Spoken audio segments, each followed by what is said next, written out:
प्यारे बच्चों, आज हम कक्षा 7 में इतिहास का दूसरा चैप्टर जो है हम आपको बताने जा रहे हैं। वह दूसरा जो चैप्टर आपका है सल्तनत काल की शुरुआत। आप जानते हैं बच्चों कि सल्तनत काल की जो शुरुआत है कैसे हुआ, तो इसके पहले हमने आपको जो है मोहम्मद गजनवी के बारे में हमने बता चुका था। मोहम्मद गोरी जो है तराई के द्वितीय विश्व युद्ध में जो है पृथ्वीराज चौहान को जो है पराजित किया।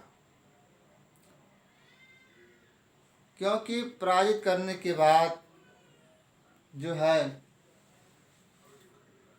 तुर्कों का मंगोली तुर्कों का जो है शासन स्थापित हुआ, और अब स्थापित होने के बाद तुर्क शासकों का जो रहन सहन जो था वह भारतीय समाज से अलग था। उनके रहन सहन की भाषा शैली में अलग था तरीका। तुर्क जो शासक जो थे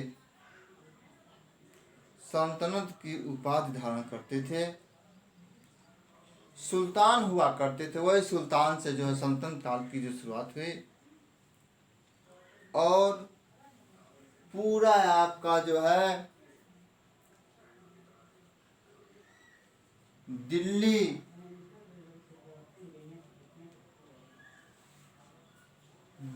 का जो है शासन जो है दिल्ली पर शासन स्थापित कर ली तुर्कों ने। और ये लगभग आपको हम बता दें कि दिल्ली में 320 साल तक जो है भारत पर शासन किए। दिल्ली पर शासन किया मतलब क्या, भारत पर शासन किए तुर्कों ने। तो तराई के द्वितीय विश्व युद्ध के बाद पृथ्वीराज चौहान को हराने के बाद से मोहम्मद गोरी तुर्क जो था वो बड़ा ही शक्तिशाली हो गया। शक्तिशाली होने के बाद अंत में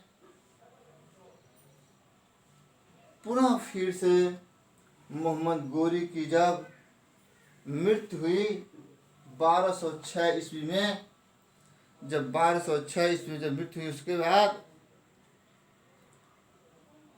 जो है लगभग पूरा उत्तर भारत में जो है तुर्कों का शासन जो है स्थापित हो गया। और ये शासन जो है कभी कभी तुर्क लोग क्या करते थे, अपने राज्य के सैनिकों को प्रशिक्षण के दृष्टि दिलाते थे और उन अधिकारियों को खरीदते थे, गुलाम बना करके रखते थे और प्रशिक्षण देते। इसीलिए कभी कभी जो है कहा गया है इतिहास में जो है आपके गुलाम अधिकारी नियुक्त होते थे, क्योंकि हम उन्हें जो है तुर्कों में से खरीद कर करके लाते थे और उन्हें प्रशिक्षण सैनिक योग्य दिलाते थे।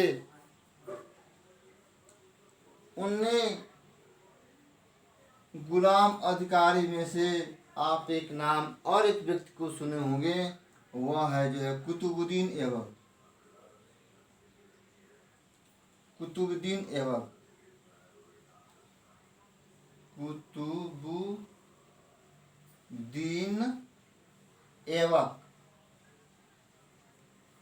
यह कुतुबुद्दीन ऐबक भी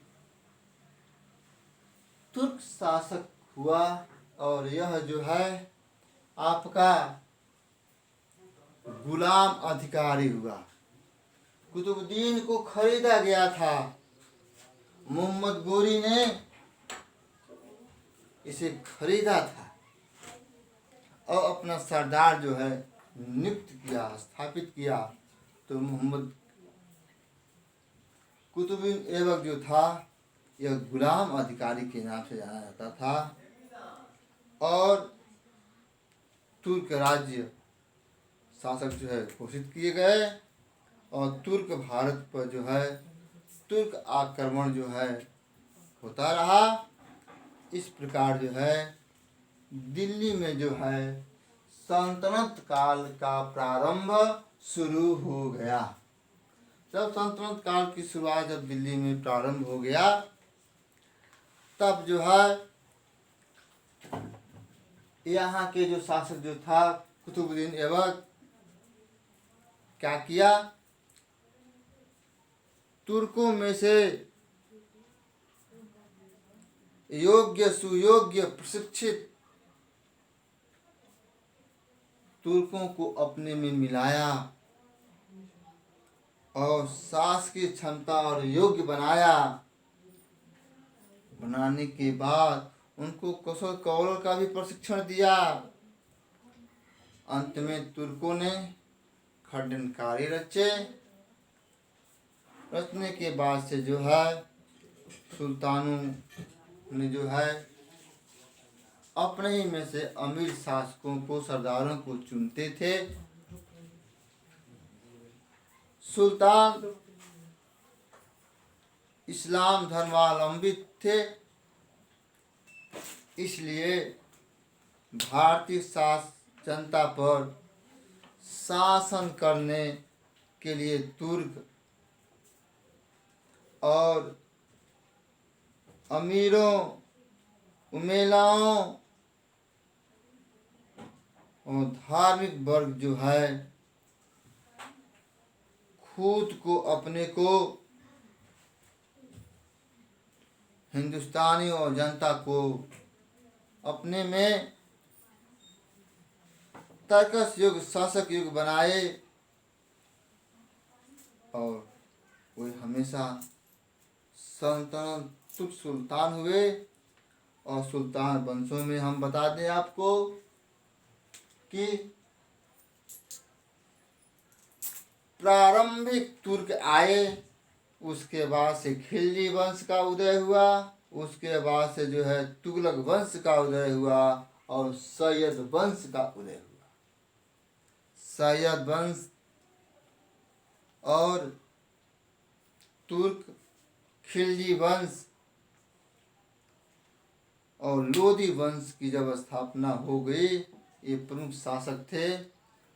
उन्हीं गुलाम शासकों में जो है आपको हम कुतुबुद्दीन ऐबक के शासन काल को हम बताएंगे कि कुतुबुद्दीन के ऐबक काल में जो है क्या हुआ और क्या नहीं हुआ। कुतुबुद्दीन ऐबक एक प्रारंभिक तुर्क था, प्रारंभिक तुर्क शासक था कुतुबुद्दीन ऐबक। अभी हम बता रहे हैं इसको। एक मेले में जो है गोरी ने इसे खरीदा था, अपना गुलाम बना करके रखा था। इसीलिए कुतुबुद्दीन ऐबक भी एक गुलाम वंश का अधिकारी था। गुलाम वंश की शुरुआत इसे भी कहा जाता है। और गुलाम वंश की जो शुरुआत है वह 1206 ईस्वी से 1290 ईस्वी तक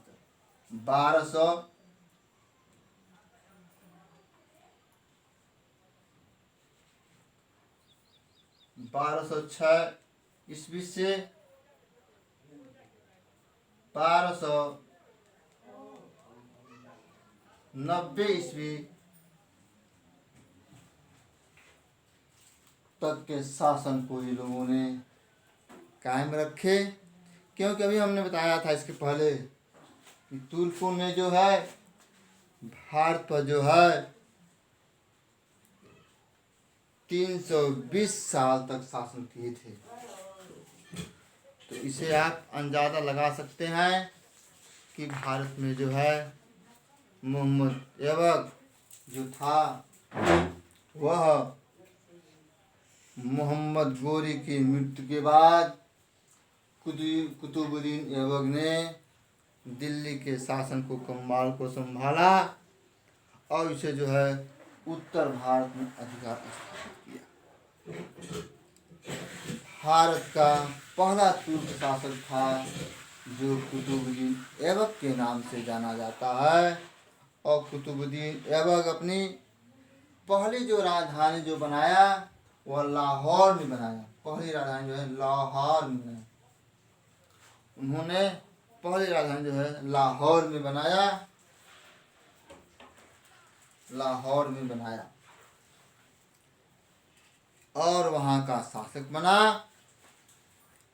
उसने उदारता, लाखों का दान करने वाले प्रथम शासक जो था तुर्क काल के जो है कुतुबुद्दीन ऐबक, इसीलिए जो है इसको जो है एक लख बख्श के नाम से भी जाना जाता है।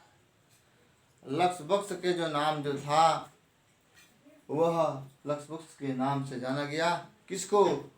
कुतुबुद्दीन ऐबक को कहा गया। उदारता के कारण उसे लाखों का दान करने वाला कुतुबुद्दीन ऐबक था। ये दानप्रिय शासक था। भारतवर्ष में उसके जो है जीवन के अधिकांश समय सैनिक गतिविधियों में बीता।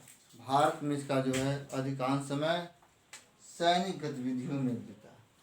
सैनिक गतिविधियों में बीतने के बाद से उसने जो है कुतुबुद्दीन ऐबक की रचना में जो इन्होंने अपने शासनकाल में कई भवनों का भी निर्माण किया।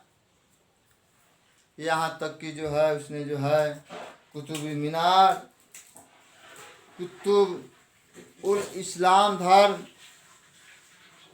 मस्जिद और 2.5 दिन का झोपड़ा जो अजमेर में है, जो अजमेर में राजस्थान के अजमेर राजस्थान पर 2.5 दिन के झोपड़ा का भी कुतुबुद्दीन ऐबक के द्वारा ही निर्माण कराया गया था। यह जो है कुतुब मीनार की शुरुआत ऐबक ने की थी।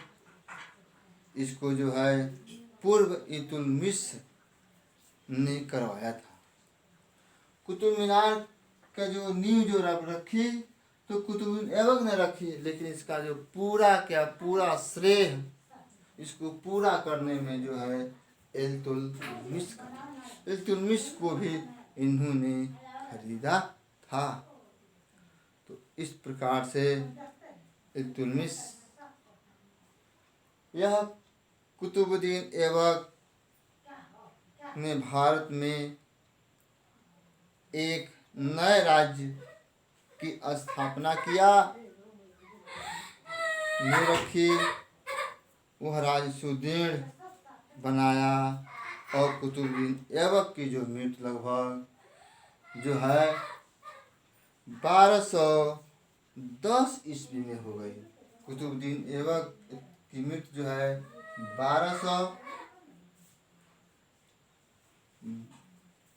1210 ईस्वी में जो है कुतुबुद्दीन ऐबक की मृत्यु। कुतुबुद्दीन की ऐबक की मृत्यु के पश्चात जो है दौरान जानते हैं कि चौगाल खेलते हुए घोड़े से गिर गए। कौन? कुतुबुद्दीन ऐबक घोड़े से चौगाल खेल रहे थे और वो क्या हो गए, गिर करके मर गए। मर जाने के बाद जो है उसके बाद से जो है उसका एक उत्तराधारी आया, इल्तुतमिश ने किया था। धन्यवाद।